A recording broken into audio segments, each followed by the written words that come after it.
إن الحمد لله نحمده ونستعينه ونستغفره ونعوذ بالله من شرور أنفسنا وسيئات أعمالنا.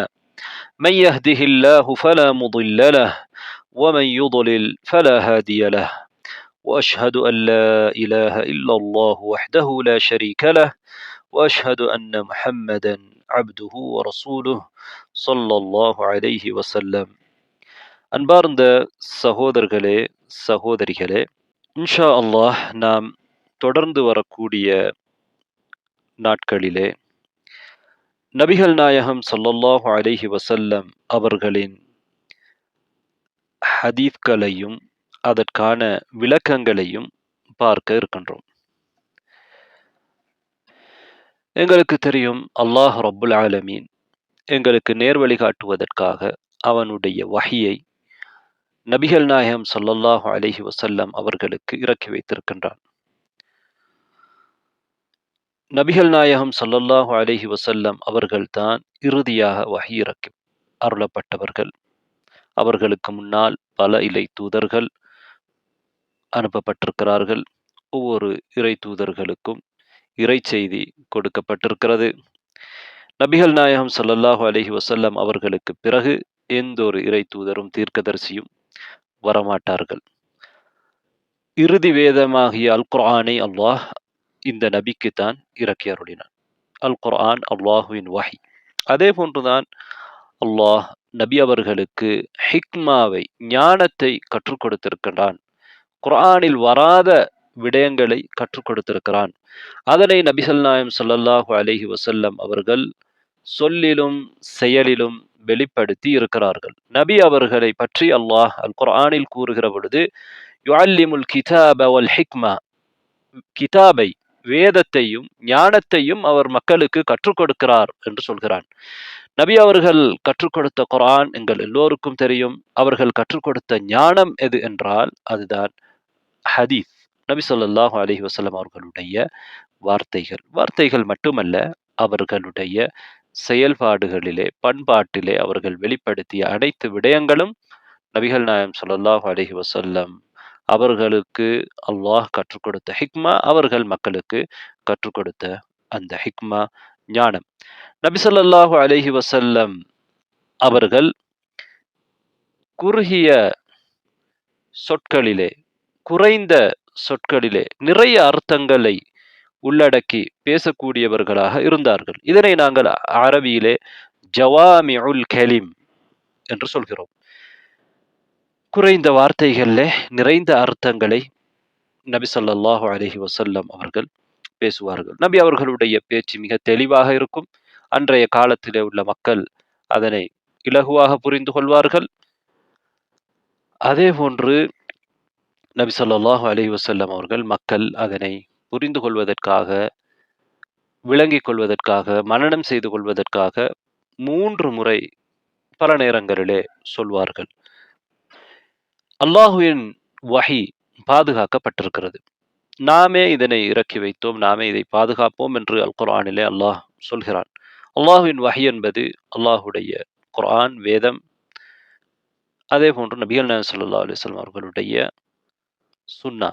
சுன்னா என்று நாம் சொல்வது நபி அவர்களுடைய சொல், செயல், அங்கீகாரம் எல்லாவற்றையும் உள்ளடக்கும். நபி ஸல்லல்லாஹு அலைஹி வஸல்லம் அவருடைய சுன்னாவும் பாதுகாக்கப்பட்டிருக்கிறது. இன்னா நஹ்னு நஸ்ஸல்னா ذிக்ர வ இன்னா லஹு லஹாஃபிதூன். நாங்கள் இந்த திக்ரை இறக்கி வைத்திருக்கிறோம், இந்த உபதேசத்தை இறக்கி வைத்திருக்கிறோம், அதனை நாமே பாதுகாப்போம் என்று அல்லாஹ் சொல்கிறான். அல்லாஹு தாலா இங்கே திக்ர் என்று சொல்வது அல் குர்ஆன், அதே போன்று நபி அவர்களுக்கு அல்லாஹ் கொடுத்த ஹிக்மா, ஞானம்.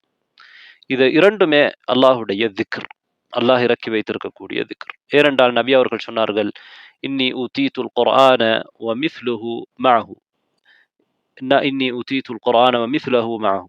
எனக்கு குர்ஆனும் அது போன்ற ஒன்றும் கொடுக்கப்பட்டிருக்கிறது. குர்ஆன் மட்டுமல்ல, அதனுடன் சேர்த்து அது போன்ற ஒன்றும் கொடுக்கப்பட்டிருக்கிறது. அதைத்தான் நாம் சுன்னா என்று சொல்கிறோம். குர்ஆன் ஹிக்மா என்று சொல்கிறது. அல்லாஹ் இதனை பாதுகாத்திருப்பதாக சொல்கிறான்.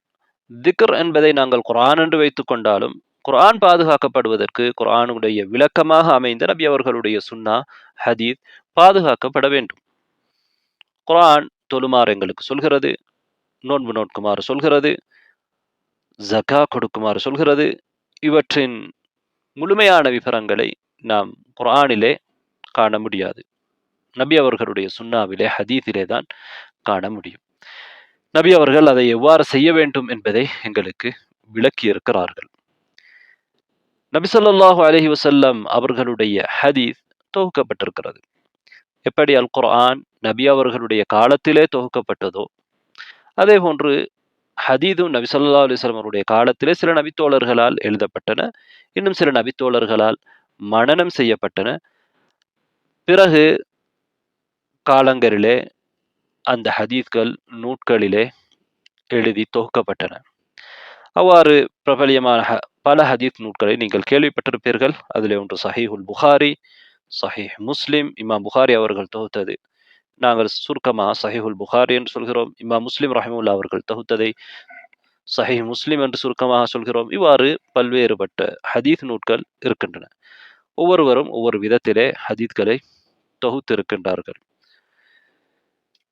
இந்த ஹதீஸ்களிலே சில முக்கியமான ஹதீஸ்களை எடுத்து சில அறிஞர்கள் ஒரு சிறிய நூலாக தொகுத்து மனனம் செய்வதற்கு இலகுவாக இருப்பதற்காக, ஆரம்பமாக கற்றுக்கொள்வதற்கு இலகுவாக இருப்பதற்காக, நபி அவர்களுடைய ஜவாமிஉல் கலிம், பல அர்த்தங்களை அல்லது விரிவான அர்த்தங்களை தருகிற சுருக்கமான வார்த்தைகளை கொண்ட ஹதீஸ்களை தொகுத்திருக்கிறார்கள். அதிலே பிரபலியமான ஒரு நூல்தான் அல் அர்பஊன் அன்-நவவிய்யா. நவவி ரஹிமஹுல்லாஹ் அவர்கள் தொகுத்த 40க்கு மேற்பட்ட ஹதீஸ்களை கொண்ட ஒரு சிறிய நூல். இவ்வாறு பலரும் தொகுத்திருக்கிறார்கள். இன்றைய காலத்திலே, இன்றைய காலம் என்று நான் சொல்வது கிட்டத்தட்ட 70 வருடங்களுக்கு முன்னால் வஃபாத்தாகிய அப்துர் ரஹ்மான் அஸ்ஸஅதி ரஹிமஹுல்லாஹ் அவர்கள் ஒரு நூலை தொகுத்திருக்கிறார்கள். அந்த நூலின் பெயர் பஹ்ஜத்து குலூபில் அப்ரார் وقرة عيون الأخيار في شرح جوامع الأخبار. அப்துர் ரஹ்மான் அஸ்ஸஅதி ரஹிமஹுல்லாஹ் அவர்கள் எல்லோரோடும் அறியப்பட்ட ஒரு அறிவுலகத்திலே அறியப்பட்ட ஒரு பேரறிஞர். இமாம் இப்னு உஸைமீன் ரஹிமஹுல்லாஹ் அவர்களுடைய மிக முக்கியமான ஆசிரியர். அப்துர் ரஹ்மான் சஅதி ரஹிமஹுல்லாஹ் அவர்கள் இப்னு உஸைமீன் ரஹிமஹுல்லாஹ் அவர்களை போன்ற ஒரு அறிஞரை இந்த உலகத்திற்கு கொடுத்திருந்தாலே அவர்களுடைய சிறப்பு போதுமானதாக இருந்திருக்கும். எங்களுக்கு தெரியும், அவர்கள் 1376ஆம் ஆண்டு வஃபாத்தானார்கள். அப்துர் ரஹ்மான் சஅதி ரஹிமஹுல்லாஹ் அவர்களுடைய தஃப்சீர் பிரபலியமானது. நீங்கள் அகீதாவோடு சுருக்கமான ஒரு தஃப்சீரை படிக்க வேண்டுமாக இருந்தால், அகீதா விடயங்களுக்கு முக்கியத்துவம் கொடுத்த பேசப்படுகிற விளக்கம் கொடுக்கிற ஒரு தஃப்சீராக இருந்தால் அது அப்துர் ரஹ்மான் அஸ்ஸஅதி ரஹிமஹுல்லாஹ் அவர்களுடைய தஃப்சீரை நாம் சொல்லலாம். பலரும் அறிந்திருப்பீர்கள். பல மொழிகளிலும் மொழிபெயர்க்கப்பட்டிருக்கிறது. அதே போன்றுதான் அவர்களுக்கு பல நூல்கள் இருக்கின்றன.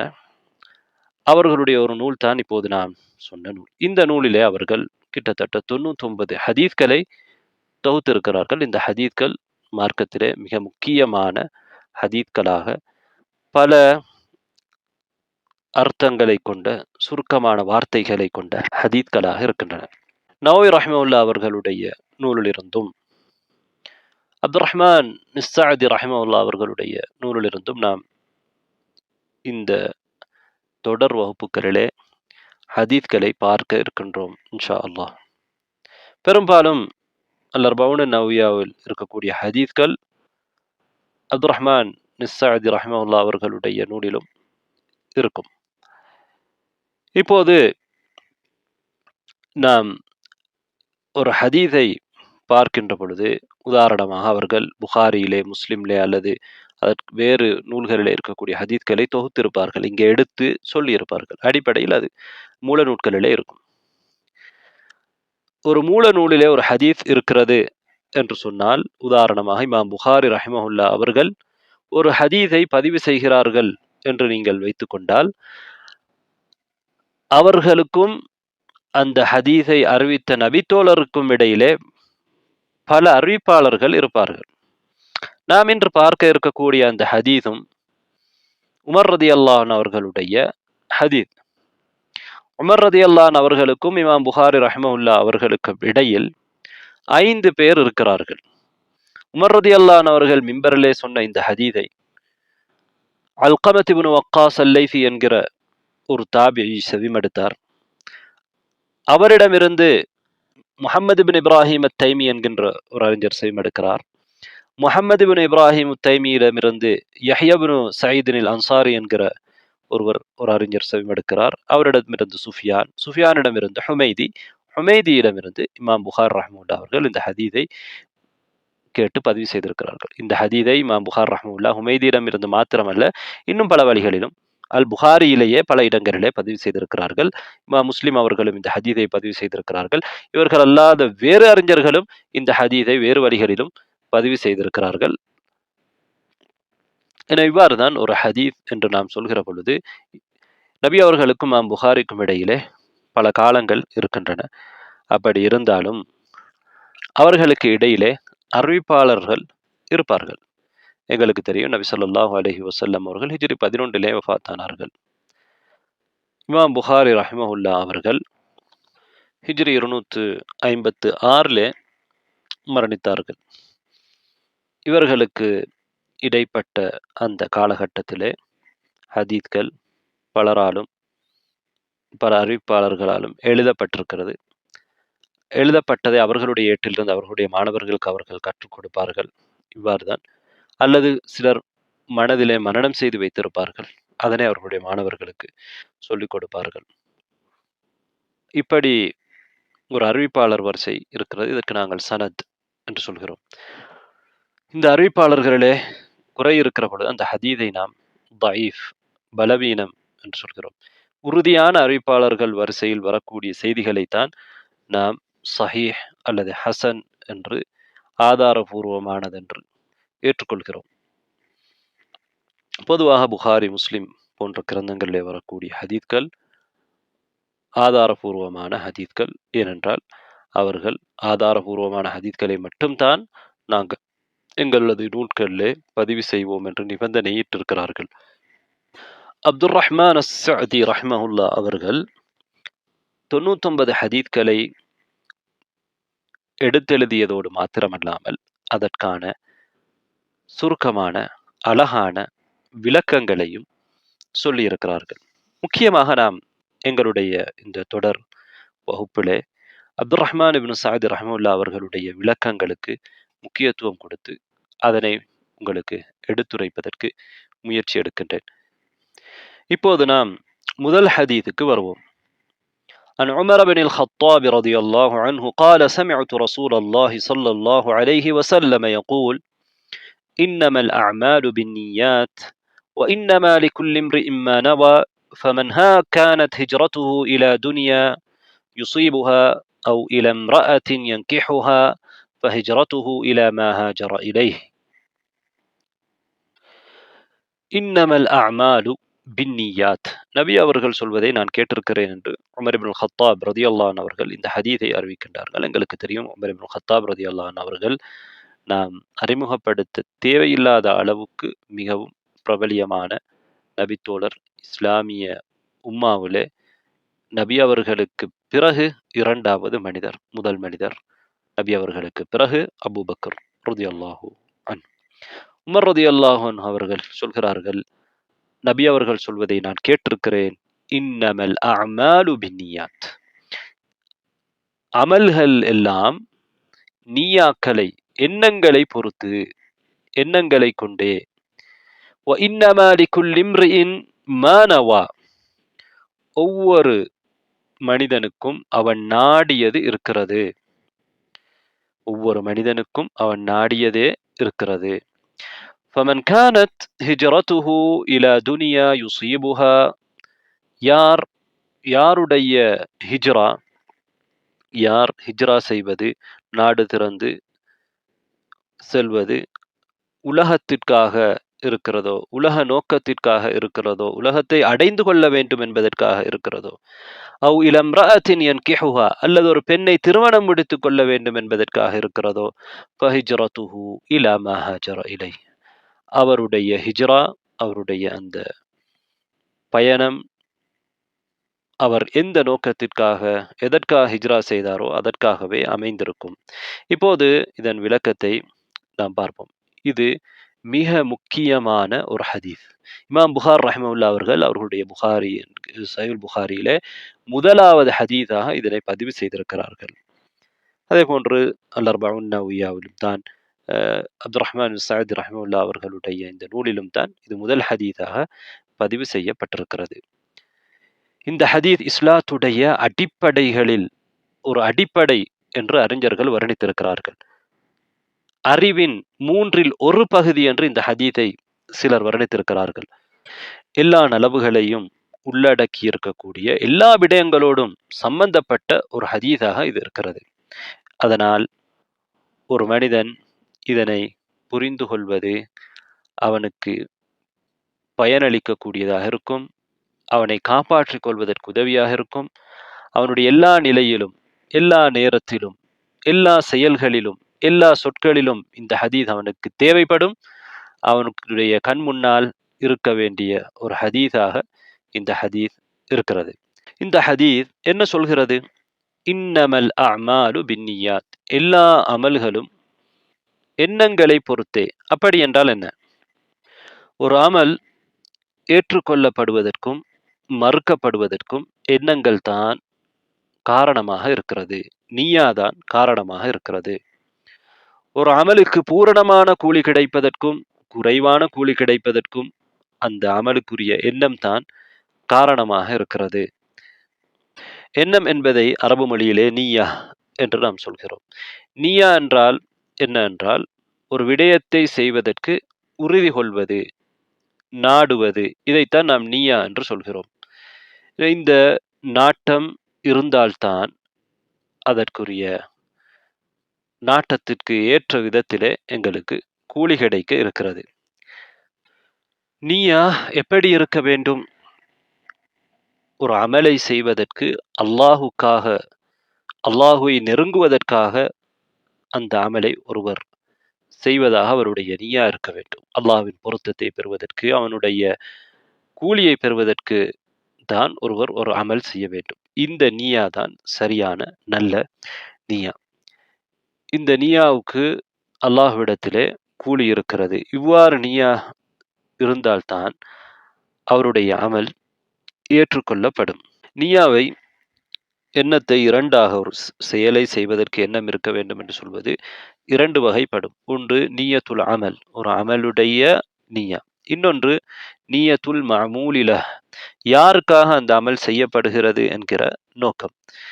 நிய்யத்துல் அமல் என்று அறிஞர்கள் சொல்வது, உதாரணமாக வணக்க வழிபாடுகளை எடுத்துக்கொண்டால் ஒரே வகையான வணக்கத்திலும் கூட அதிலே பல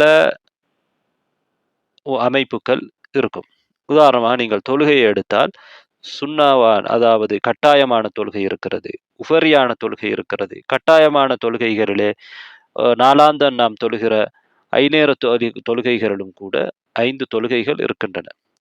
இது ஒவ்வொன்றையும் நாங்கள் வித்தியாசப்படுத்துவதற்கு எங்களுக்கு நிய்யா அவசியமாகிறது. ஒருவர் என்ன செய்கிறார்? வருகிறார், 4 ரக்ஆக்கள் தொழுகின்றார். அவர் என்ன தொழுகிறார்? லுஹர் தொழுகிறாரா அல்லது அஸ்ர் தொழுகிறாரா என்கிற எண்ணம் அவரிடத்திலே வர வேண்டும். அப்போதுதான் அது அது அந்த தொழுகை அவரிடத்தில் அது ஏற்றுக்கொள்ளப்படும். அல்லது ஏதோ ஒருவர் தொழுதுவிட்டு போகிறார், அவருக்கு என்ன தொழுகிறேன் என்பது கூட தெரியாதென்றால் அங்கே அவருக்கு எந்த ஒரு நிய்யாவும் இல்லை. இது இபாதாக்களிலே நாங்கள் பார்க்கிறோம். அதே போன்றுதான் ஒருவர் 2 ரக்ஆக்கள் தொழுகின்றார். உதாரணமாக ஃபஜ்ருடைய அதான் கேட்கிறது, 2 ரக்ஆக்கள் தொழுகின்றார். இந்த 2 ரக்ஆக்களும் அவர் சுன்னா உடைய, அதாவது ஃபஜ்ருடைய சுன்னா ஃபஜ்ருடைய உபரியான 2 ரக்ஆக்கள் தொழுதாரா அல்லது ஃபஜ்ர் தொழுகை தொழுதாரா என்பது அவருடைய எண்ணத்தை பொறுத்து தான் இருக்கிறது. அவர் அந்த ஃபஜ்ருடைய சுன்னாவைத்தான் நான் தொழுகிறேன் என்று அவர் நினைத்தால் அது ஃபஜ்ருடைய சுன்னா. அது அவர் தொழுவதற்கு முன்னாலே நான் இப்போது இந்த தொழக்கூடிய 2 ரக்காக்களும் ஃபஜ்ர் தொழுகை என்று அவர் நினைத்தால் அது ஃபஜ்ர் தொழுகையாக இருக்கும். அதே போன்றுதான் ஒருவர் குளிக்கின்றார். அவர் குளிக்கின்ற பொழுது வழமையாக குளிக்கக்கூடிய ஒருவர் அவர் தன்னை சுத்தப்படுத்திக் கொள்வதற்காக அல்லது தன்னுடைய உடலை குளிர்ச்சி அடைய செய்து கொள்வதற்காக குளிக்கலாம். இன்னொருவர் அதே போன்று குளிக்கிறார். அவர் கடமையான குளிப்பை குளிக்கலாம். இன்னொருவர் அவர் முஸ்தஹப்பான உஃபரியான ஒரு குளிப்பை குளிக்கலாம். ஜும்மாவுக்காக ஒருவர் குளிக்கலாம். இன்னொருவர் தனக்கு குளிப்பு கடமையாகிவிட்டது என்பதற்காக குளிக்கலாம். இன்னொருவர் தனக்கு வியர்வை ஏற்பட்டிருக்கிறது, கொஞ்சம் குளிர்ச்சி தேவைப்படுகிறது, அதற்காக குளிக்கலாம். யார் எதற்கு குளிக்கிறார் என்பது அவருடைய எண்ணம் நியாவை பொறுத்து வித்தியாசப்படும். எனவே நாம் இபாதாவையும் ஆதாவையும் வணக்கத்தையும் வணக்கம் அல்லாத வளமையையும் பிரிப்பதற்கு எங்களுக்கு நியா தேவைப்படும். வணக்கத்திலே அதிலே உள்ள வகைகளை பிரித்து நாங்கள் இதைத்தான் செய்கிறோம் என்பதற்கு எங்களுடைய அந்த எண்ணம் தான் அதற்கு காரணமாக இருக்கும். வடிவத்திலே பார்க்கிற பொழுது இரண்டும் ஒன்று போன்று இருக்கும். ஆனால் எண்ணத்தை பொறுத்து அந்த இரண்டுக்குரிய கூலியும் வித்தியாசமாக இருக்கும். எனவே ஒருவர் தொழுகிற பொழுது அவர் ஃபர்லு தொழுகிறாரா அல்லது நஃபில் தொழுகிறாரா என்பதை அவருடைய எண்ணம் தான் முடிவு செய்யும். நஃபிலும் அவர் குறித்த ஒரு நஃபிலை தொழுகிறாரா, வித்ர் தொழுகிறாரா, அல்லது துஹா தொழுகிறாரா, அல்லது தஹிய்யத்துல் மஸ்ஜித் தொழுகிறாரா, அல்லது ஒரு தொழுகைக்கு முன்னால் இருக்கக்கூடிய ராத்திபாவை தொழுகிறாரா என்பது அவருடைய எண்ணத்தை பொறுத்து வித்தியாசப்படும். அல்லது ஒருவர் நான் சாதாரணமாக தொழுகிறேன் நஃபில் முத்லக், அவ்வாறும் தொழ முடியும். அவர் தொழுதால் நஃபில் முத்லக்காகத்தான் இருக்கும். ஒரு குறிப்பிட்ட ஒரு தொழுகையை தொழுவதாக இருந்தால் அவருக்கு அந்த எண்ணம் அவருடைய உள்ளத்திலே வர வேண்டும்.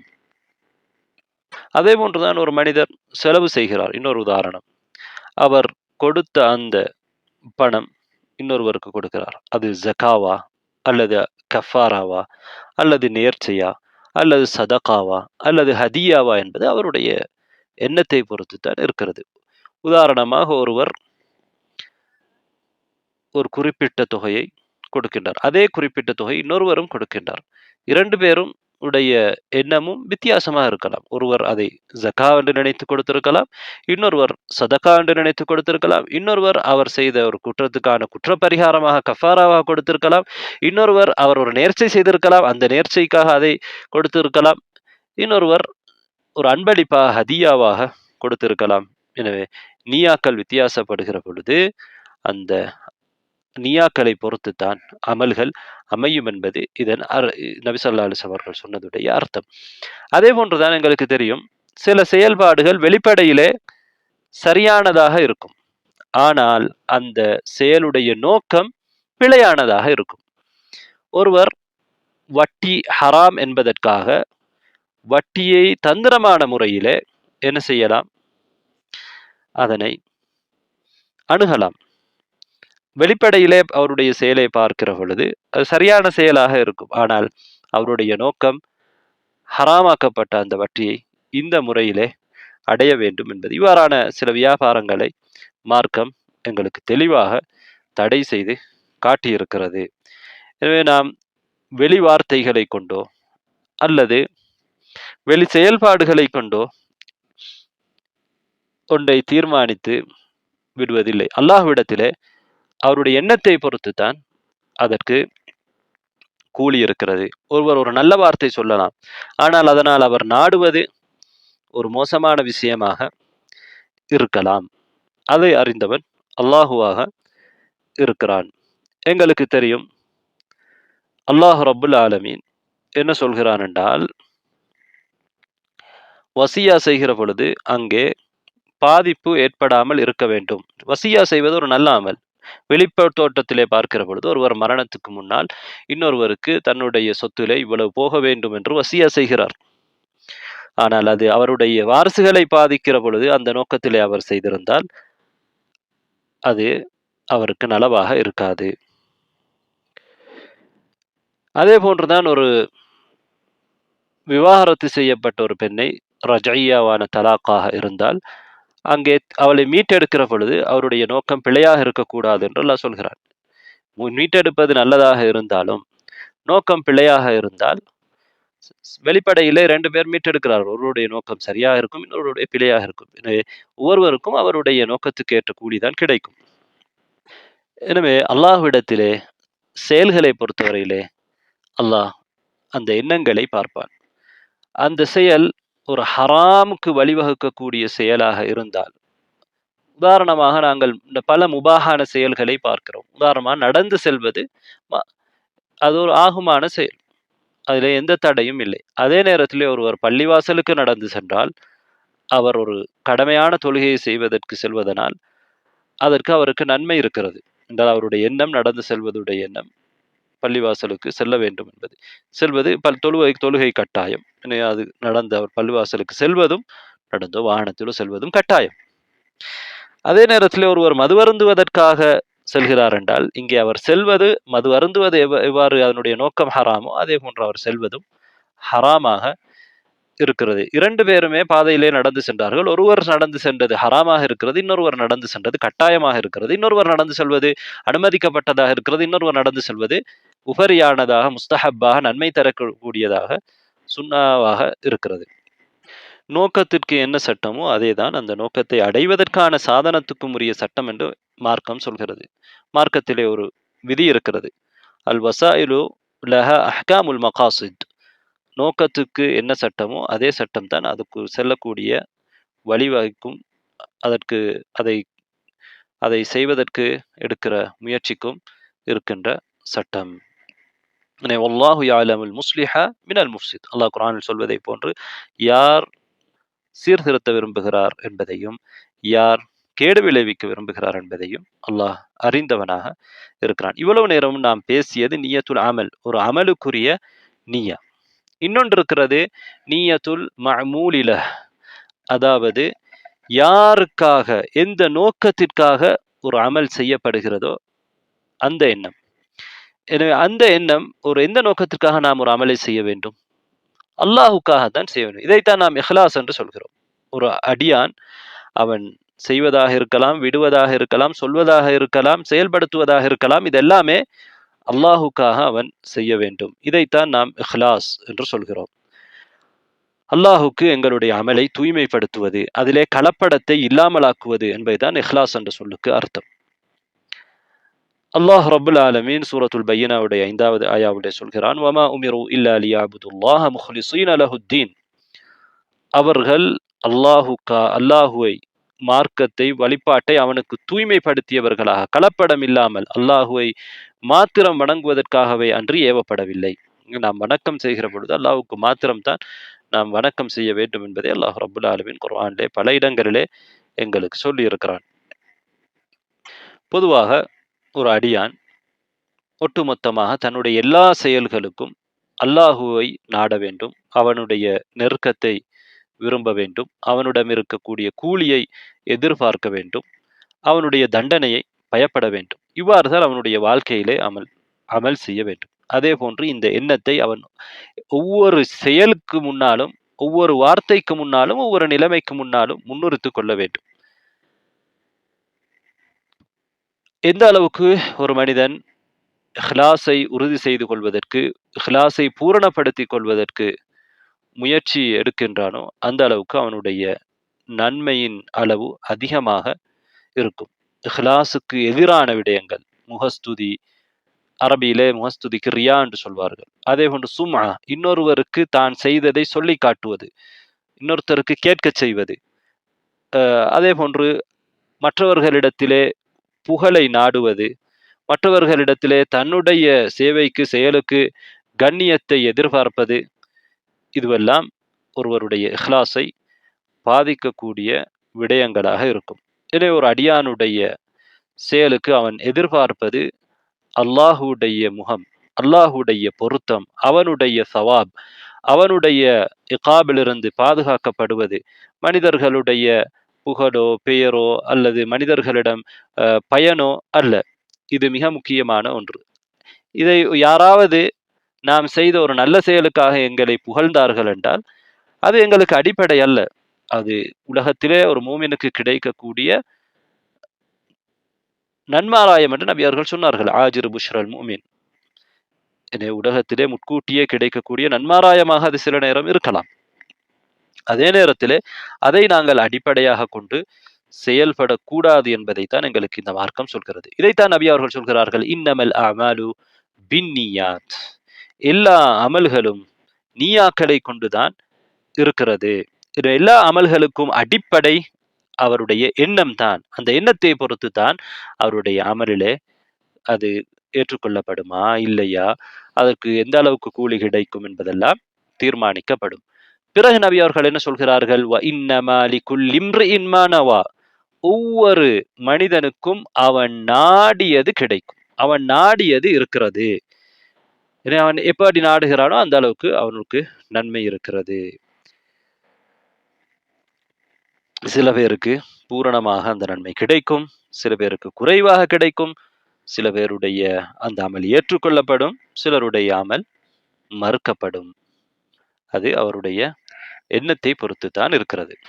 எவர் ஒருவர் அல்லாஹுவை நெருங்க வேண்டும், அவனுடைய கூலி எனக்கு கிடைக்க வேண்டும், அவனுடைய தண்டனை விட்டும் நான் பாதுகாக்கப்பட வேண்டும் என்று நினைக்கிறாரோ அவருக்கு பூரணமான கூலி கிடைக்கும். இந்த எண்ணங்களிலே குறைவு ஏற்படுகிற பொழுது கூலியிலே குறைவு கிடைக்கும்.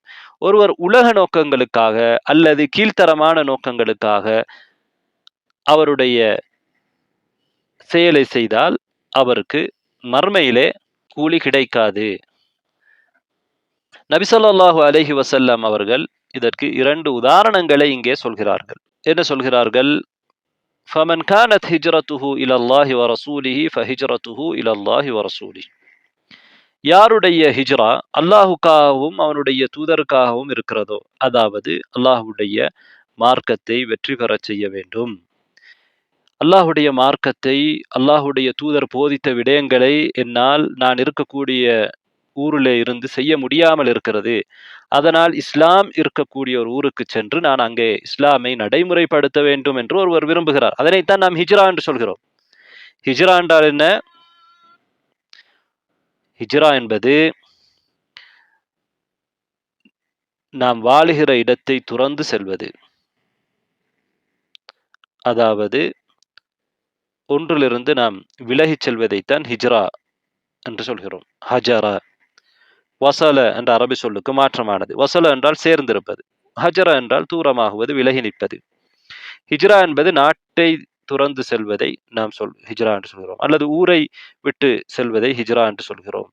நாம் வாழ்கிற பிரதேசத்தை விட்டு செல்வதை ஹிஜ்ரா என்று சொல்கிறோம். பொதுவாக குஃப்ரான ஒரு இடத்திலிருந்து இஸ்லாம் இருக்கக்கூடிய, குஃப்ரான பிரதேசத்திலிருந்து இஸ்லாம் இருக்கக்கூடிய பிரதேசத்துக்கு செல்வது, இதுதான் நடைமுறை. அல்லது ஒரு இடத்துல இஸ்லாம் முஸ்லீம்கள் இருந்தாலும் அந்த இடத்துல இஸ்லாம் நடைமுறைப்படுத்த முடியாமல் இருக்கிறது, பிதாக்கள் இருக்கிறது, அந்த இடத்துல அவர் ஒரு முஸ்லீமாக வாழ முடியாமல் இருக்கிற, இஸ்லாத்துடைய வெளிப்படை ஷாயிர்களை, அடிப்படையான விடயங்களை வெளிப்படுத்தி அவரால் இஸ்லாம் நடைமுறைப்படுத்த முடியாமல் இருந்தால் அந்த இடத்திலிருந்து அவர் வேறொரு இடத்துக்கு சென்று இஸ்லாம் நடைமுறைப்படுத்துவதை, வேறொரு பிரதேசத்துக்கு செல்வதை நாம் ஹிஜ்ரா என்று சொல்கிறோம். எங்களுக்கு தெரியும், நபிகள் நாயகம் ஸல்லல்லாஹு அலைஹி வஸல்லம் அவருடைய தோழர்கள் மக்காவிலிருந்து, மக்கா என்பது தார் குஃபுர், குஃபுருடைய ஊர், குஃபுர் பிரதேசம், அங்கிருந்து ஆரம்பத்தில் நபி அவர்களுடைய மக்கா வாழ்க்கையிலே அங்கிருந்து அவர்கள் மதீனாவுக்கு சென்றார்கள். நபி அவர்களும் ஹிஜ்ரா செய்தார்கள். மதீனாவில் அங்கே தார் இஸ்லாமாக மாறியது, இஸ்லாமிய நாடாக இருந்தது. குஃபுர் நாட்டிலிருந்து இஸ்லாம் நாட்டுக்கு அவர்கள் சென்றார்கள். அதே போன்றுதான் மக்காவிலே ஆரம்ப காலத்திலே நபி ஸல்லல்லாஹு அலைஹி வஸல்லம் அவர்கள் அவர்களுடைய தோழர்களை மக்காவிலிருந்து ஹபஷாவுக்கு ஹிஜ்ரா செய்வதற்கு சொன்னார்கள். ஹபஷா என்பது அப்போது குஃபுர் நாடாகத்தான் இருந்தது. ஆனாலும் அங்கே ஒரு நீதியான ஒரு ஆட்சியாளர் இருந்தார். நபி ஸல்லல்லாஹு அலைஹி வஸல்லம் அவர்கள் சொன்னார்கள், அங்கே ஒரு அரசன் இருக்கிறான், அவரிடத்திலே யாரும் அநீதி இழைக்கப்படுவதில்லை, எனவே நீங்கள் அங்கே செல்லுங்கள் என்று நபித்தோழர்களை தூண்டினார்கள். நபித்தோழர்கள் பலரும் அங்கே சென்றார்கள். மக்காவிலே இஸ்லாமை அவர்களால் வெளிப்படுத்த முடியவில்லை, நடைமுறைப்படுத்த முடியவில்லை. அவர்கள் நடைமுறைப்படுத்த முடியுமான அல்லாஹ்வின் பூமியிலே ஒரு இடத்துக்கு சென்றார்கள். அங்கே அவர்களுக்கு பாதுகாப்பு கிடைத்தது, இஸ்லாமை நடைமுறைப்படுத்தினார்கள். இந்த ஹதீஸிலே நபி ஸல்லல்லாஹு அலைஹி வஸல்லம் அவர்கள் என்ன சொல்கிறார்கள்? எவருடைய ஹிஜ்ரா அல்லாஹுக்காகவும் ரசூலுக்காகவும் இருக்கிறதோ அவருடைய ஹிஜ்ரா அல்லாஹுக்காகவும் ரசூலுக்காகவும், அதாவது அதற்குரிய கூலி அவருக்கு கிடைத்துவிடும். அல்லாஹு தாலா அவருடைய நோக்கத்துக்கு கூலி கொடுப்பான். وَمَنْ كَانَتْ هِجْرَتُهُ لِدُنْيَا يُصِيبُهَا எவருடைய ஹிஜ்ரா உலகத்திலே ஒன்றை அடைந்து கொள்ள வேண்டும் என்பதற்காக, அவ் இம்ரஅத்தின் யன்கிஹுஹா அல்லது ஒரு பெண்ணை திருமணம் முடித்துக் கொள்ள வேண்டும் என்பதற்காக இருக்கிறதோ, அவருடைய ஹிஜ்ரா அவர் எந்த நோக்கத்திற்காக ஹிஜ்ரா செய்தாரோ அதற்குத்தான். அதாவது அவருக்கு மறுமையிலே கூலி இல்லை. அவருடைய நோக்கம் ஹிஜ்ரா செய்வது இஸ்லாமை நடைமுறைப்படுத்த வேண்டும். நான் மக்காவிலே இஸ்லாமை நடைமுறைப்படுத்த முடியாமல் இருக்கிறது, அல்லது நான் இருக்கிற இடத்திலே இஸ்லாமை நடைமுறைப்படுத்த முடியாமல் இருக்கிறது என்பது அல்ல. உலக நோக்கம் ஒன்றுக்காக வேண்டி அவர் என்ன செய்கிறார்? ஹிஜ்ரா செய்கிறார் என்றால், அவர் எந்த நோக்கத்துக்காக ஹிஜ்ரா செய்தாரோ அந்த நோக்கத்தை அவரால் அடைந்து கொள்ள முடியுமே தவிர, அவருக்கு ஹிஜ்ராவுக்குரிய கூலி மார்க்கத்தை நடைமுறைப்படுத்துவதற்காக, மார்க்கத்தை பாதுகாத்துக் கொள்வதற்காக, ஃபித்னாவுக்கு உள்ளாக்கப்படாமல் மார்க்கத்தை நடைமுறைப்படுத்துகிற பொழுது மார்க்கத்தை விட்டு திசை திருப்பப்படாமல் இருப்பதற்காக வேண்டி அவர் ஹிஜ்ரா செய்கிற நன்மை அவருக்கு கிடைக்காது. இந்த நோக்கம் கீழான நோக்கம், மேலான நோக்கம் அல்ல. 2 பேரும் செய்தது ஹிஜ்ரா தான். ஆனால் ஒருவருடைய நோக்கம் அவருடைய மார்க்கத்தை பாதுகாக்க வேண்டும். இன்னொருவருடைய நோக்கம் அவர் உலகத்திலே ஒன்றை அடைந்து கொள்ள வேண்டும். எனவே மார்க்கத்தை பாதுகாக்க வேண்டும் என்கிற நோக்கத்திலே சென்றவருக்கு தான் அல்லாஹு தாலா ஏற்படுத்தி இருக்கக்கூடிய மறுமை கூலி கிடைக்க இருக்கிறது. நபி ஸல்லல்லாஹு அலைஹி வஸல்லம் அவர்கள் இதனை பல ஹதீஸ்கள் மூலமாக எங்களுக்கு தெளிவுபடுத்தி இருக்கிறார்கள். நபி அவர்களிடத்திலே ஒரு முறை கேட்கப்பட்டது, ஒருவர் தன்னுடைய வீரத்தை வெளிப்படுத்துவதற்காக போராடுகிறார். இன்னொருவர் தன்னுடைய கோத்திர பற்றுக்காக போராடுகிறார். இன்னொருவர் தான் ஒரு போராளி என்று மக்கள் பார்க்க வேண்டும் என்பதற்காக போராடுகிறார். இவர்களிலே யார் அல்லாஹ்வின் பாதையிலே போராடுகிற போராளி என்று கேட்டபொழுது நபி அவர்கள் சொன்னார்கள், மன் காத்தல லிதகூன கலிமத்துல்லாஹி ஹியல் உல்யா ஃபஹுவ ஃபீ சபீலில்லாஹ். யார் அல்லாஹ்வுடைய வார்த்தை உயர்ந்து நிற்க வேண்டும் என்பதற்காக போராடுகிறாரோ அவர்தான் அல்லாஹ்வுடைய பாதையிலே போர் செய்கிற போராளி. எனவே ஒவ்வொருவரும் எல்லோருமே போராடுகிறார்கள். ஆனால் ஒவ்வொருவருடைய நோக்கமும் வித்தியாசமானது. யாருக்கு நன்மை கிடைக்கும்? யார் உண்மையான போராளி என்றால், அவருடைய நோக்கம் அல்லாஹுடைய திருப்தியை பெற வேண்டும், அல்லாஹுடைய வார்த்தை உயர்ந்து நிற்க வேண்டும், இஸ்லாம் மேலோங்க வேண்டும் என்கிற நோக்கத்திலே செய்பவர் தான். அதே போன்றுதான் ஒருவர் கொடுக்கின்றார், செலவு செய்கின்றார், அவருடைய எண்ணம் ஒன்றாக இருக்கு. இன்னொருவர் செலவு செய்கிறார், அவருடைய எண்ணம் வித்தியாசமாக இருக்கிறது. இதனை அல்லாஹ் தஆலா குர்ஆனிலே சொல்கிறான். وَمَثَلُ الَّذِينَ يُنْفِقُونَ أَمْوَالَهُمُ ابْتِغَاءَ مَرْضَاتِ اللَّهِ وَتَثْبِيتًا مِنْ أَنْفُسِهِمْ كَمَثَلِ جَنَّةٍ بِرَبْوَةٍ எவர்கள் அல்லாஹ்வுடைய பொருத்தத்தை நாடி செலவு செய்கிறார்களோ அவர்களுக்கு உதாரணம் அல்லாஹ் என்ன சொல்கிறான்? ஒரு உயர்ந்த இடத்திலே இருக்கக்கூடிய தோட்டத்தை போல. அந்த தோட்டத்திற்கு ஒரு அடைமழை கிடைக்கிறது. அந்த அடைமழை கிடைக்காவிட்டாலும் ஒரு சாதாரணமான மழையிலே கூட அந்த தோட்டம் வளர்ச்சி அடையும். அந்த தோட்டத்திலிருந்து எதிர்பார்ப்பதை அது கொடுக்கும். அது பயனுள்ளதாக இருக்கும். அது அல்லாஹுக்காக யார் செலவு செய்கிறார்களோ அல்லாஹுடைய பொருத்தத்தை நாடி அவர்களுக்கு அது பயனளிக்கும் என்று அல்லாஹ் சொல்கிறான். அதே நேரத்திலே அல்லாஹ் ரப்புல் ஆலமீன் வேறு இடங்களிலே மனிதர்கள் பார்ப்பதற்காக வேண்டி செலவு செய்பவர்களை பற்றியும் சொல்லியிருக்கிறான். வல்லதீன யுன்ஃபிகூன அம்வாலஹும் ரிஆஅ அன்னாஸி வலா யுமினு பில்லாஹி வல் யௌமில் ஆகிர். சூரத்துன் நிசாவுடைய 38வது ஆயாவிலே எவர்கள் மனிதர்கள் பார்ப்பதற்காக செலவு செய்கிறார்களோ, அல்லாஹுவையும் மறுமை நாளையும் ஈமான் கொள்ளாதவர்களாக இருக்கிறார்களோ அவர்களுக்கு அது பயனளிக்காது என்று அல்லாஹ் தஆலா சொல்கிறான். சூரத்துல் பக்ராவிலே 264வது ஆயாவிலும் கூட இவ்வாறொன்றை அல்லாஹ் சொல்லியிருக்கிறான். யா அய்யுஹல்லதீன ஆமனு ஈமான் கொண்டவர்களே, லா துப்திலு ஸதகாத்திகும் பில் மன்னி வல் அதா உங்களுடைய தர்மங்களை நீங்கள் சொல்லிக் காட்டுவதன் மூலமாகவும் நோவினை செய்வதன் மூலமாகவும் அழித்து விடாதீர்கள். அதாவது தர்மங்களை செய்கிறார் ஒருவர், அல்லாஹுக்காக செய்கிறார், இஹ்லாஸோடு செய்கிறார், அவருக்கு அதுக்கு நன்மை இருக்கிறது. ஆனால் அதையே அவர் பின்னாளில் அழித்து விட முடியும். எப்படி அழிக்க முடியும்? அந்த நன்மைகளை அவர் இன்னொருவரிடத்திலே அதை சொல்லி காட்டுவது, அவர் யாருக்கு சதகா செய்தாரோ அவரை ஏதோ ஒரு விதத்திலே அவர் செய்த அந்த சதகாவை சொல்லி நோவினைப்படுத்துவது, இது அவருடைய சதகாவை அழித்துவிடும். இது எதை போன்று தெரியுமா என்று அல்லாஹ் தஆலா இன்னொன்றையும் சேர்த்து சொல்கிறான், கல்லதி யுன்ஃபிகு மாலஹு ரிஆ அன்னாஸ், மனிதர்கள் பார்ப்பதற்காக தன்னுடைய செல்வத்தை செலவழிப்பதைப் போல, வலா யுமினு பில்லாஹி வல் யௌமில் ஆஹிர், அவர் அல்லாஹ்வையும் மறுமை நாளையும் ஈமான் கொள்ளவில்லை, மனிதர்கள் பார்க்க வேண்டும் என்பதற்காக என்ன செய்கிறார், செலவு செய்கிறார். முனாஃபிக்குகள் இவ்வாறு தான் செய்தார்கள். இவ்வாறானவர்களை போன்று நீங்கள் உங்களுடைய அமல்களை வீணாக்காதீர்கள். அதாவது அவர்களுடைய காபிர்கள், முனாஃபிக்குகள் மனிதர்கள் பார்ப்பதற்காக செய்து அமல்களை வீணாக்கிவிட்டார்கள். இவர்கள் அல்லாஹ்வுக்காக செய்தார்கள். அதை பின்னாளில் என்ன செய்கிறார்கள், வீணாக்குகிறார்கள். இரண்டும் ஒன்றுதான். இரண்டும் உங்களுக்கு நன்மை இல்லாமல் போய்விடும். அவர்களை போன்று நீங்கள் ஆகிவிடாதீர்கள் மூமீன்கள் என்று அல்லாஹ் தஆலா சொல்கிறான். ஃபமஸலுஹு, அதற்கு உதாரணம், அமல் வீணாகுவதற்கு உதாரணம், மனிதர்கள் பார்ப்பதற்காக வேண்டி செலவு செய்வதற்கு உதாரணம், அல்லது செலவு செய்துவிட்டு அழித்து விடுவதற்கு சொல்லி காட்டுவதன் மூலமாகவும் நோவினை செய்வதன் மூலமாகவும் அழிப்பதற்கு உதாரணம் எது தெரியுமா? கமசலி சஃப்வானின் அலைஹி துராபுன், ஒரு பெரும் பாறாங்கல், அதிலே மண் இருக்கிறது, அந்த மண்ணிலே மரங்கள் முளைத்து செழிப்பாகும் என்று பார்ப்பவர்கள் நினைக்கிறார்கள். இப்படிப்பட்ட ஒரு பெரும் பாறாங்கல், மேலால் மண் இருக்கிறது. ஆனால் ஃபாசாபஹு வாபிலுன் ஃபதரகஹு, ஒரு கனமழை அங்கே பெய்ந்து அந்த மண்ணை அடித்து செல்கிறது. ஃபதரகஹு சல்தா, அந்த கல்லு எதுவும் இல்லாத, மண் இல்லாத வெறும் கல்லாக மாத்திரம் இருக்கிறது. இப்போது அதிலே எதுவும் முளைக்க முடியாது. லா யக்திரூன அலா ஷைஇன் மிம்மா கஸபு. இவ்வாறு செய்கிறவர்கள், செலவு செய்கிறவர்கள், அவர்களுக்கு எந்த பயனும் இல்லாமல் போய்விடும் என்று அல்லாஹ் தஆலா சொல்கிறான். இவ்வாறுதான் எல்லா அமல்களும். அமல்களை பொறுத்தவரையிலே அதனுடைய நன்மை என்பது அந்த அமலை செய்கிறவருடைய உள்ளத்திலே ஏற்படுகிற ஈமானையும் இஹ்லாஸையும் பொறுத்து வித்தியாசப்படும். எந்த அளவுக்கு என்றால், ஒருவர் அமல் செய்யவில்லை, ஆனால் அமல் செய்ய வேண்டும் என்று நினைக்கிறார். அவரால் முடியுமானதை அந்த அமலுக்காக வேண்டி அவர் செய்துவிட்டார். இப்படியானவருக்கு அமல் செய்த கூலி கூட கிடைக்கும் என்று நபி அவர்கள் சொல்கிறார்கள்.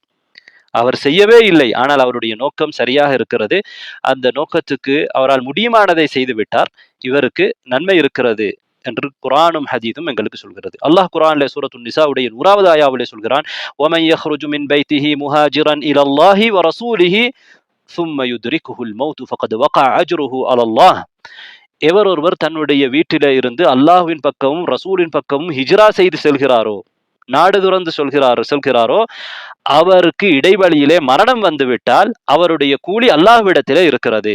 அவர் ஹிஜ்ரா முடிக்கவில்லை, ஹிஜ்ரா பயணத்தை ஆரம்பித்திருக்கிறார், மரணித்து விட்டார் இடையிலே, ஆனால் அவருக்கு ஹிஜ்ரா செய்த நன்மை அவருக்கு கிடைக்கிறது. ஏன்?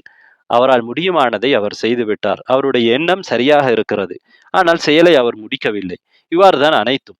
நபி அவர்கள் சொல்கிறார்கள், இதா மரிதல் அப்து அவ் சாஃபர குத்திப லஹு மா கான யஅமலு ஸஹீஹன் முகீமா, ஸஹீஹ் புகாரியிலே வரக்கூடிய ஹதீஸ். ஒரு அடியான் நோய்வாய்ப்பட்டால் அல்லது பிரயாணம் செய்தால், அவர் ஆரோக்கியமாகவும் ஊரிலே தங்கியிருக்கிற பொழுதும் என்ன செயல்களை அமல்களை செய்வாரோ அந்த நன்மை அவருக்கு கிடைக்கும் என்று சொல்கிறார்கள். சஹீஹான ஹதீஸ், புகாரி முஸ்லிமில் வரக்கூடிய ஹதீஸ். அதே போன்று நபி அவர்கள் சொல்கிறார்கள், புகாரி முஸ்லிமில் வரக்கூடிய இன்னொரு ஹதீஸிலே, இன்ன பில் மதீனத்தி அக்வாமன் மா சிர்தும் மசீரன் வலா கத்அதும் வாதியன் இல்லா கானூ மஅக்கும் ஹபஸஹுமுல் உذர், மதீனாவிலே சிலர் இருக்கிறார்கள், நீங்கள் எந்த பயணம் போனாலும், எந்த பள்ளத்தாக்கை தாண்டி சென்றாலும் உங்களுக்கு கிடைக்கிற நன்மை அவர்களுக்கும் கிடைக்கும் என்று சொல்கிறார்கள். நபித்தோழர்கள் கேட்கிறார்கள், அவர்கள் மதீனாவில் இருந்தாலுமா? ஆம், அவர்கள் மதீனாவில் இருந்தாலும் கிடைக்கும். ஏன்? அவர்களுடைய நோக்கம் உங்களோடு வர வேண்டும், ஆனால் அவர்களால் வர முடியவில்லை, வாகனம் கிடைக்கவில்லை, அல்லது நோய்வாய்ப்பட்டிருக்கிறார்கள், ஏதோ ஒரு காரணத்தினால், நியாயத்தினால் அவர்கள் தடுக்கப்பட்டிருக்கிறார்கள். அதனால் அவர்கள் செய்யாத அமலுக்கு அவர்களுடைய எண்ணத்தின் காரணமாக நன்மை கிடைக்கும். நபி ஸல்லல்லாஹு அலைஹி வஸல்லம் அவர்கள் எப்போது இதை சொல்கிறார்கள் என்றால், தபூக் யுத்தம், கடுமையான வெயில், மிக தூரமான பயணம், அந்த பயணத்திலே நபித்தோழர்கள் கடும் கஷ்டப்படுகிறார்கள். அவர்களுக்கு கிடைக்கிற நன்மை எதுவுமே இல்லாமல் மதீனாவிலே சாதாரணமாக இருக்கிறவர்களுக்கு கிடைக்கிறது என்றால், அவர்களுடைய நோக்கமும் இந்த பயணத்தில் அவர்கள் கலந்து கொள்ள வேண்டும் என்றிருந்தது, ஆனால் அவர்களை ஏதோ காரணம், நியாயமான காரணம் தடுத்து விட்டது. இவ்வாறுதான் எல்லா அமல்களும். அன்பார்ந்த சகோதரர்களே, சகோதரிகளே, மனிதர்களுக்கு பொருளாதார ரீதியாக சொல்லால், செயலால் இஹ்சான் செய்வது, நலவு செய்வது ஒரு சிறப்பான நன்மை தரக்கூடிய ஒரு விடயம். அது எண்ணத்தை பொறுத்து, நிய்யாவை பொறுத்து அதனுடைய கூலி அதிகமாக கிடைக்கும். அல்லாஹ் சொல்கிறான், லா خير في كثير من نجواهم إلا من أمر بصدقة أو معروف أو إصلاح بين الناس. அவர்களது அதிகமான இரகசியங்களில் எந்த நலவும் கிடையாது.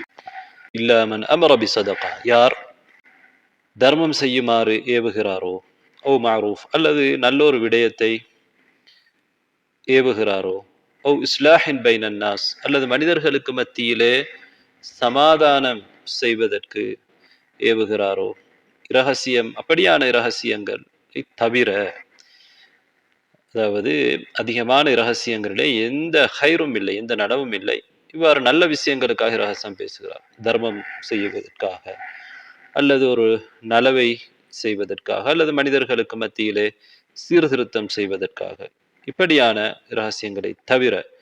தொடர்ந்து அல்லாஹ் என்ன சொல்கிறான், وَمَنْ يَفْعَلْ ذَلِكَ وَمَنْ يَفْعَلْ ذَلِكَ ابْتِغَاءَ مَرْضَاتِ اللَّهِ, அல்லாஹ்வுடைய பொருத்தத்தை நாடி யார் அதனை செய்கின்றார்களோ, فَسَوْفَ نُؤْتِيهِ أَجْرًا عَظِيمًا, நாம் அப்படியானவர்களுக்கு மகத்தான கூலியை கொடுக்கின்றோம். எனவே அல்லாஹ்வுடைய பொருத்தத்தை நாடி செய்கின்றவர்களுக்கு, இந்த மாதிரியான விஷயங்களை மற்றவர்களுக்கு நலவுகள் செய்கின்றவர்களுக்கு நாங்கள் மகத்தான கூலி கொடுக்கின்றோம். மனிதர்களுக்கு இடையிலே சமாதானம் செய்வதாக இருக்கலாம், ஒரு நலவு செய்வதாக இருக்கலாம், தர்மம் செய்வதாக இருக்கலாம்.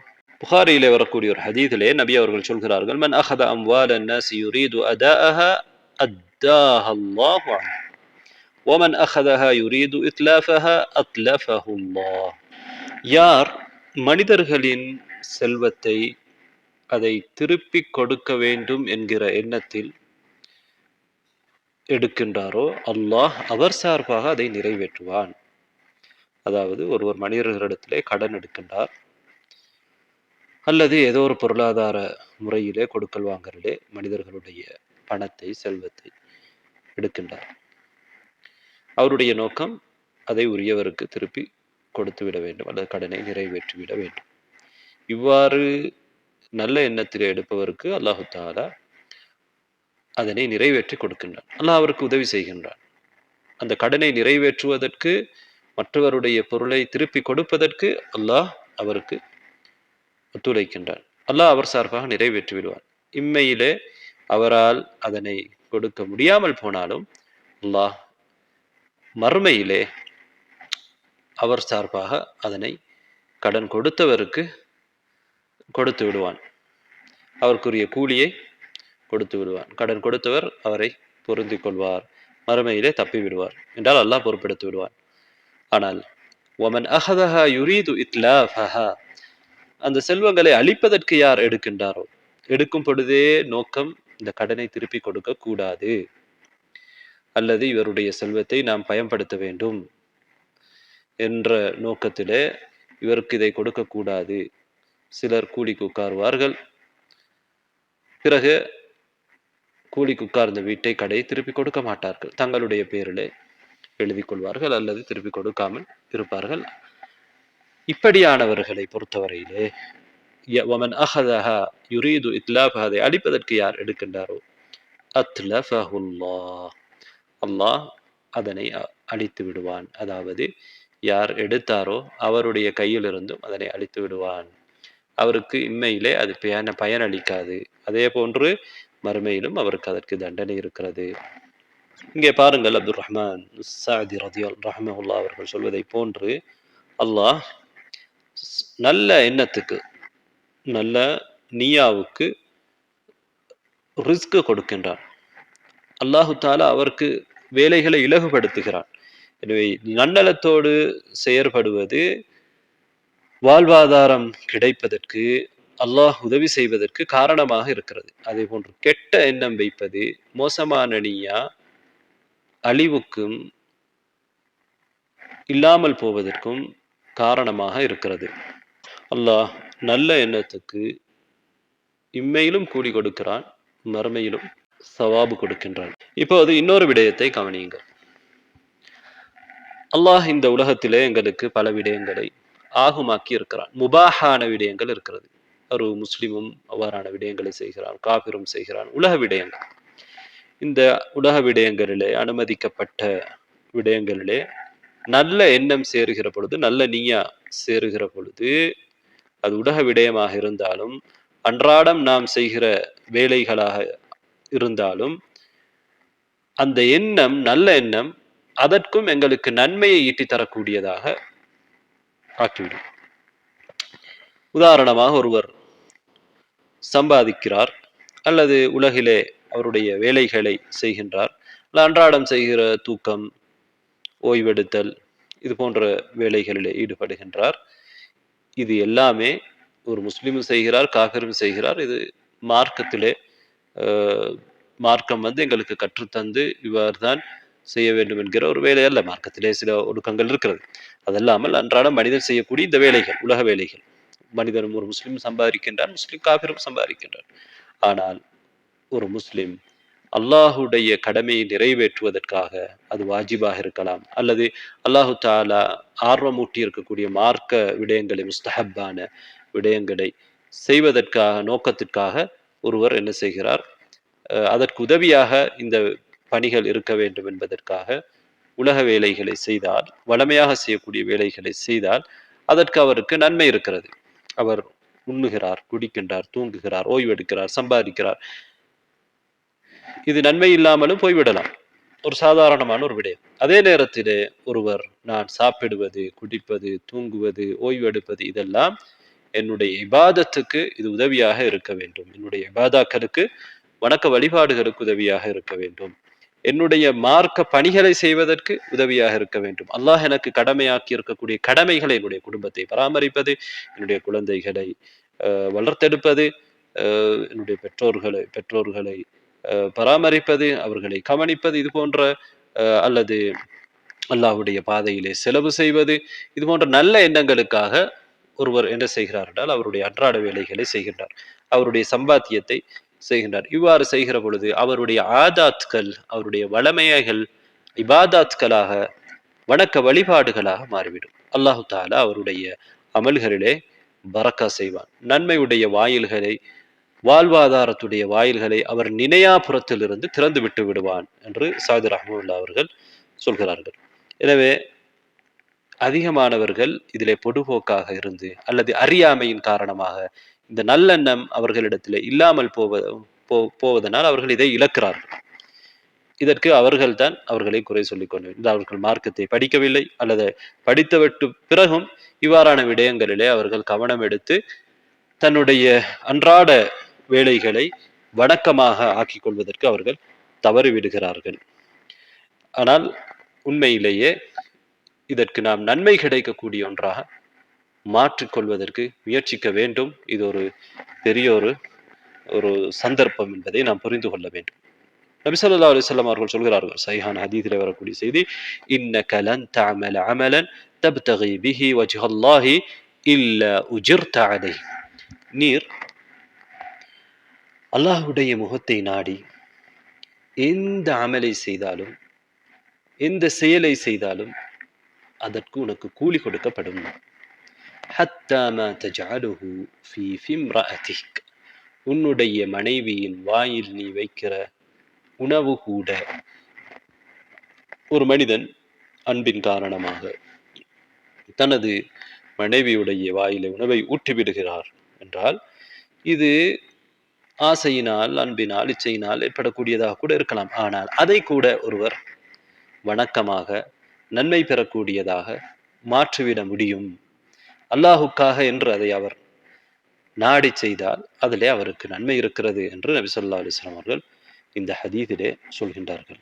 இது சஅத் ரலியல்லாஹு அன்ஹு அவர்களுடைய ஹதீஸ். அப்துர் ரஹ்மான் ஸஅதி ரஹ்மத்துல்லாஹி அவர்கள் இவ்வாறு தான் இந்த ஹதீஸை சொல்லி இருக்கிறார்கள். ஆனால் புகாரியிலே அதனுடைய வாசகம் எப்படி இருக்கிறது என்றால், வலஸ்த துன்ஃபிகு நஃபகத்தன் தப்தகி பிஹா வஜ்ஹல்லாஹ்.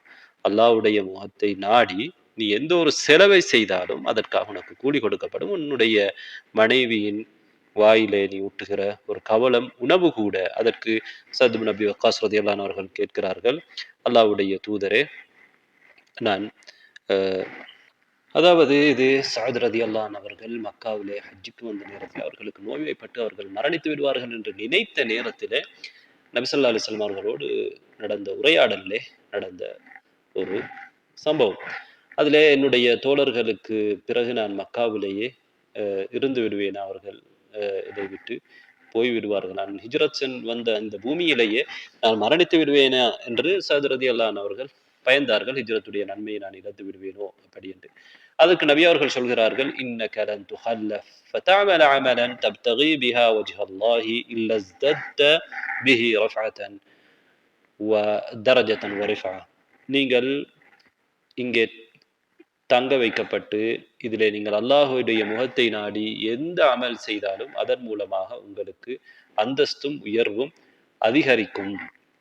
நீங்கள் செய்யக்கூடிய அமல்களுக்கு அந்தஸ்தும் உயர்வும் அதிகரிக்கும். நீங்கள் இந்த நீண்ட காலம் வாழ்வீர்கள் என்று நபி ஸல்லல்லாஹு அலைஹி வஸல்லம் அவர்கள் ஆதரவு வைப்பதாக அந்த ஹதீஸுடைய இறுதி பகுதியிலே சொல்கிறார்கள். பிறகு சஹாபாக்களுக்கு துஆ கேட்கிறார்கள். இங்கே முக்கியம் என்னவென்றால், மனைவியுடைய வாயிலே ஊட்டுகிற ஒரு உணவு கவலத்துக்கு கூட நன்மை இருக்கிறது என்று சொல்கிற பொழுது, ஏனைய நல்ல செயல்களுக்கு நிச்சயமாக நன்மை இருக்கிறது. அதற்கு அல்லாஹ்விடத்திலே கூடி இருக்கிறது. அல்லாஹ்வுடைய முகத்தை நாடி செய்கிற பொழுது அதற்கு கூடி இருக்கிறது. எனவே அன்பார்ந்த சகோதரர்களே, சகோதரிகளே, இந்த ஹதீஸ் மிக முக்கியமான ஒரு ஹதீஸ். ஒரு அமல் ஏற்றுக்கொள்ளப்படுவதற்கு 2 நிபந்தனைகள் இருக்கின்றன.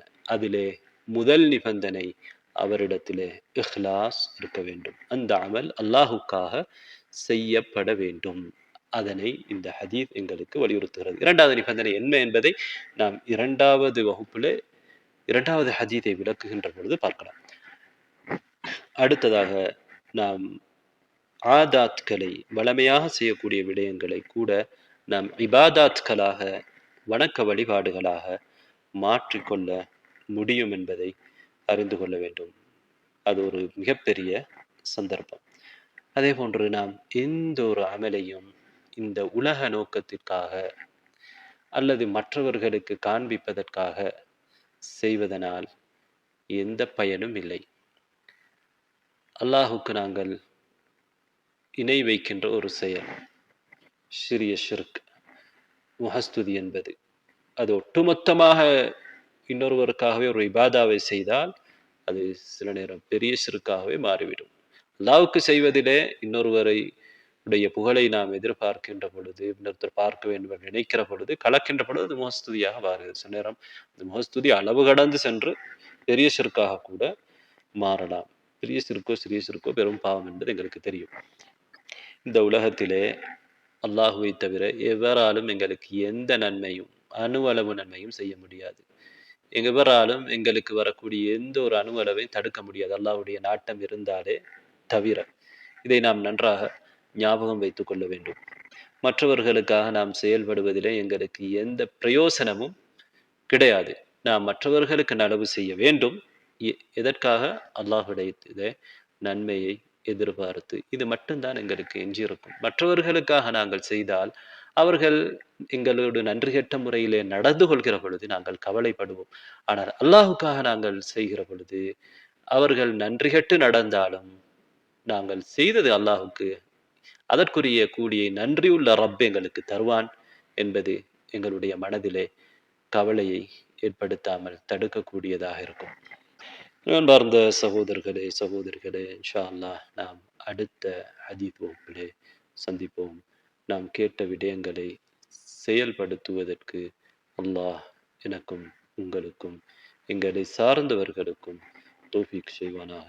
எங்கள் அனைவருடைய பாவங்களையும் மன்னிப்பானாக. அவனுடைய சொர்க்கத்திலே எங்களை நுழைவிப்பானாக. وآخر دعوانا أن الحمد لله رب العالمين.